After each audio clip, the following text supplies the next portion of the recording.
Hi, welcome to Reddit Tea Time. I, 22 male, don't want to come off as arrogant or cocky. I just have had such large growth financially and mentally. This girl, 24 female, and I dated for months, but had a lifelong friendship and we were friends since we were both toddlers. I've always had feelings for her and I thought she was my soulmate. We had a lot of plans and goals to complete together, but she played games and left me for another dude. Obviously it hurt, and I'm still feeling some sort of betrayal over it. The thing is, she had a baby with that guy. After the whole mess, I cut her off completely, and she kept trying to be my friend, but I turned my back to her. I saw her a couple of times recently due to some stuff that was going on, and we had some conversations about our feelings. The thing is, I'm not the same. I started making high 6 digits a year, and I think for somebody my age, I'm doing very well. I just recently bought a house months ago, and I'm able to afford things I like, and I'm living comfortably. She, on the other hand, dumped and kicked out her boyfriend. Right after she did that, she called me to tell me she wanted to give it another go. I have issues.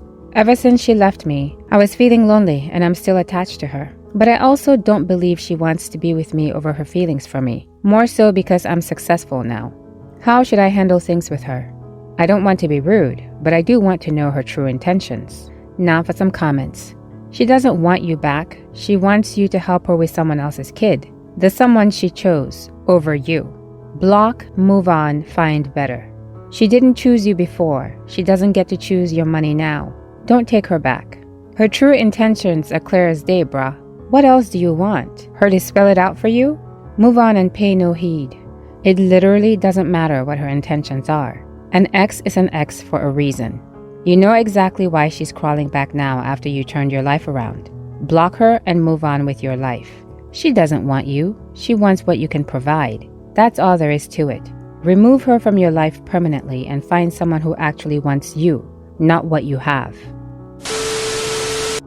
I, 30 male, make about $86K per year, and my girlfriend, 28 female, makes about $40K. She says because I make so much more than her, she's only willing to pay about 7 to 9% of her income towards utilities, $200 to $300 at most, with me paying 100% of the rent. The place I got approved for is $2,700 a month, but between $1,800 to $2,700 for the places we've been looking at. She wants to split all furniture and necessities 50-50 on top of that. I think at the minimum, a 75-25% split is fair. $800 a month for her and I would cover the rest. But according to her, I'm wrong and she feels it's unfair to her because I make so much more. Her credit is bad, so I have to be the main leaseholder just to get approved. I was wondering if there was a way to have this conversation about finances without it being a fight, or even just how to approach it, because the last 2 times we've talked about it, it's just been a fight. Great people of Reddit, what do you feel is a fair arrangement? Now for some comments. Honestly, this would scare me more than anything. You said, her credit is bad, so I have to be the main leaseholder just to get approved. From what you've described, her credit isn't going to get better. Come on, man. You know you can't afford this place, and this girl is not worth the trouble of forking over so much of your income. Don't be an idiot. OP replied, sometimes you just need someone with an outside perspective. I think you're absolutely right, and I appreciate you telling me like this. An emotionally healthy and mature adult would have no problem paying their fair share. 75-25 is more than fair to her, and if she doesn't agree, I suggest you continue to live separately. Her bad credit isn't your responsibility. If I were you, I would also ponder if I want to remain in a relationship with someone who expects what basically amounts to a free ride. OP replied, rent is a part of life. There's no shortcut or loophole to get out of it as far as I know. I'm afraid of being taken advantage of because I don't want to, and I make every effort to help her out with anything she needs. I would feel like I was being taken advantage of if she didn't contribute, but she makes me feel like the bad guy for expressing that to her. I just don't know what to do. Your girlfriend has champagne taste and a beer budget.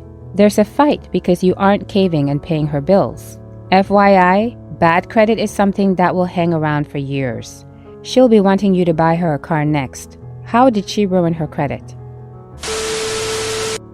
Just for context, my wife, 23 female, and I, 25 male, grew up in a religious cult in which you have to donate money to your girl's father and he can approve the marriage in exchange. We were friends and I bought her when I was 19 because her father wanted to accept an offer by another dude she hated. We were able to work and study at university thanks to the facade of marriage and always intended to leave the cult after we had stable jobs, which we have now. We've lived together ever since our marriage, but we have different rooms, split the bills, and can date who we want, of course. A couple of months ago, we went to our hometown for a few days to see our families, and she kissed me a lot. We were both single, which we never did, but it would have been weird if I refused too many kisses when we had to act married. After that, we went to the Airbnb room for the night, and we got a bit drunk, and she kept making sexual jokes, and we ended up making love. We didn't even talk about it and kept acting married for the rest of the time there, and then dropped it when we came back home. It was really weird. Then I had a girl flirt with me like a month later at a mutual friend's graduation party, and she interrupted and said to a friend of hers, "I want to introduce you to my husband." Also, she was very moody when I told her I was talking with a girl, and she invited her brother home exactly the day I was supposed to go on the first date, so I had to reschedule for another day, and she told me that day she wanted us to go for her aunt's birthday. We never went to her birthday before. Also, she looks happier since the girl said she doesn't want to date me anymore and is trying to get physical contact way more often, like hugs and tickling me. 2 days ago, we were out to buy stuff at the house and it felt like we were an actual couple, and I can tell she felt it too, and there was this weird tension. Then yesterday she was messing with my hair and I really wanted to kiss her and haven't stopped thinking about it since then. I've been talking about divorce for a while, but she's making excuses and saying we'll talk about it later, and we never do.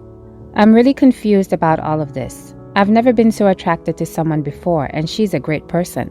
We always had great chemistry as friends and housemates. There were also moments in the past I thought about her this way, but never this intensely. I'm becoming really attracted to her. I always imposed myself not to do anything about it because it would be like abusing my position of power, as I literally bought her and was still paying back the loan. But then again, we're independent now and we split everything. Is it okay if I want to date her? What should I do? If I do date her, should we still get a divorce first, or just date and see what happens? Wouldn't it be weird to start dating someone who is technically my wife? I think I'm going crazy and I need to make a decision soon. I very much doubt I'll be able to not kiss her if she messes with my hair again like that. Now for some comments. I think your wife wants to be your girlfriend. Bro has a crush on his wife has a crush on him, and he doesn't know what to do. LOL. This might sound weird, but have you tried dating your wife? It sounds like she likes you. Why not just be honest and say, I've started to have romantic feelings for you. Do you feel the same about me? I mean, you're married, so you've already got a foot in the door, so to speak. She's into you, and it sounds like you're into her as well. Just date her. The fact that you're technically married isn't relevant.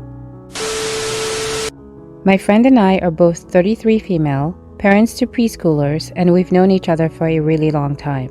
However, the closeness of our friendship has only been for the last few years, since becoming parents at the same time. We bonded super quick, and she even had me as her maid of honor in her wedding a few weeks ago. We generally see each other 1 to 2 times a week. Well, during one of our recent get-togethers, she said something that was kind of shocking, and I'm not sure what to do from here. I've always known my friend to be very liberal, yet having some views that were very conservative and opposite from me. But I try to be very accepting of different points of views and haven't let the differences get in the way of our friendship. Well, on this day, she told me she was pulling her daughter out of a certain preschool because they updated their website to say they were inclusive of all genders and LGBTQ+ community or something along those lines. She then said if her daughter was playing with someone who identifies as they, she would have to leave and ban her kid from playing with them. So, our views are very different here. I've never really said much during conversations on this topic, and there haven't been many. I replied with, yeah, I don't think these statements on websites and stuff are going anywhere. Sometimes you just have to roll with it. In reality, I'm happy schools are trying to be safe places for all kids, and I don't care or worry at all about my kids knowing about LGBTQ+ or transgender people. I love my friend, but I feel kind of shocked to see how deep this feeling runs for her. Where do I go from here? Now for some comments. You need to stop watering down your opinion for your friend. If you're honest about your stance, I think you have to stand your ground about how it's inclusive and it helps make kids feel safe. You can't turn people gay. If her kid is gay or non-binary, the school being inclusive isn't going to change that. If she stops being your friend because you defend the school's decision to be inclusive, then I say that's a win for you. I personally don't like to be friends with bigoted people, and when I'm in a position to, I call them out. Also, I wouldn't want my children to grow up in an environment where they wouldn't be accepted for not being what other people deem appropriate. I really think a lot of left-leaning people too often make assumptions about others' liberalism based on superficial dog whistles.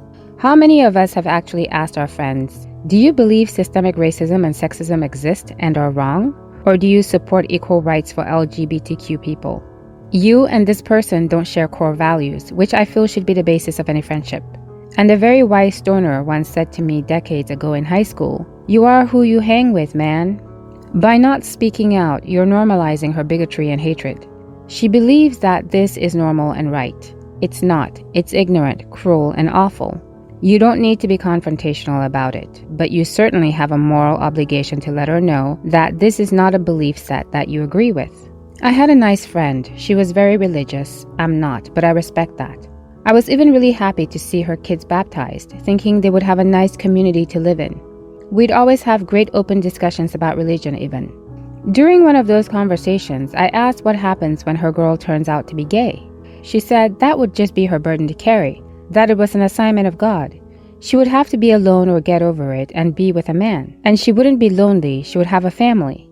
I couldn't accept that. That's not the same.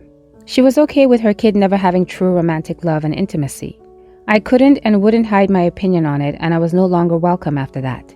I'm okay with that. I can't be friends with someone who forces their ideas on their kids like that, when it would hurt them so badly. I realize there's also a hypocrisy to that, as I would try to teach kids not to hate gay kids. But I firmly believe your freedom ends where it hurts someone else. What do you think? Please let me know in the comments below. If you liked this story and you've made it this far, please consider subscribing. I really appreciate you spending your valuable time with me. Hopefully, I'll see you in the next Reddit story. In the meantime, please take care of yourself. Bye for now.